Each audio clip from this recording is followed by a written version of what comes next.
In the past, I have taken on so many things at once that I literally was overwhelmed to the max. Let me explain to you. When I had my second child, I was on mat leave. I was working as a scientist, I was on maternity leave, and I was trying to get him settled into nursery, right? He would not settle in. He would go in, he would be crying his eyes out. It was horrendous. The thing is, I live away from my family, and there was literally me and my husband, and we needed childcare if I was going to return to work. So I was like, what do we do? I remember one night sitting down with my husband, literally crying my eyes out, saying, I don't know what to do. Like, shall I go back to work? And we actually wrote out a pros and cons list of staying at work and going to work. But the one thing we didn't account for was emotion, like wanting to be with the kids, wanting to take care of the kids, not wanting to rely on childcare, breakfast clubs, you know, late nursery hours, all those kinds of things. And the fucking mum guilt. The mum guilt was so real. And I realised that actually I had kids, I wanted to be a stay-at-home mum, but I also have this amazing like inner drive to create a successful business so I could be at home with the kids. So I started my own business on maternity leave. He was 4 months old. I had 2 toddlers, like wow.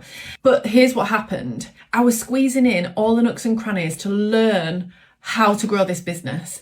And what would happen is I would spend time, watch a masterclass, learn from a coach, and then I'd try and go and implement it, but I was taking time away from the kids. And if it didn't work instantly, I'd feel this mum guilt on, I've just taken all this time away from the kids and it's not working. I was toing and froing all the time. Do I do this in my business? Do I do that? What's going to bring me clients in? What's the best way to work around kids? And everyone around me was getting up for 5 a.m. fucking miracle mornings, telling me that I needed to work longer hours, that I needed to be more committed to my business. Like nobody lived my life. Nobody understood where I was coming from. This is what I think about in my business now when I'm creating new resources, because I was the definition of taking on too much, having that overwhelm. Now I create literal 2-step blueprints for my clients, because if you don't have that clarity, like I didn't have any clarity. So I felt like I was wasting my time all the time in my business, taking time away from my kids.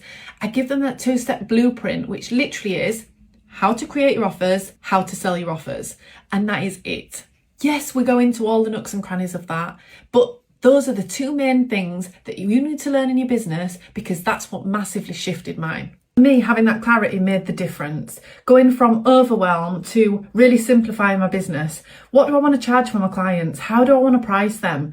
Like, what simple packages am I putting together that are premium, so that when I do spend time away from the kids, it's worth my time. Like, I'm getting paid that is worth it. Like, it's worth it. I'm not swapping time for money. I'm not charging £25 for an hour and then feeling guilty that I'm not spending time with the baby. That's the difference. That clarity changed me from scrapping around for a few £100 clients to landing 4-figure clients in my business and having £8,000 months.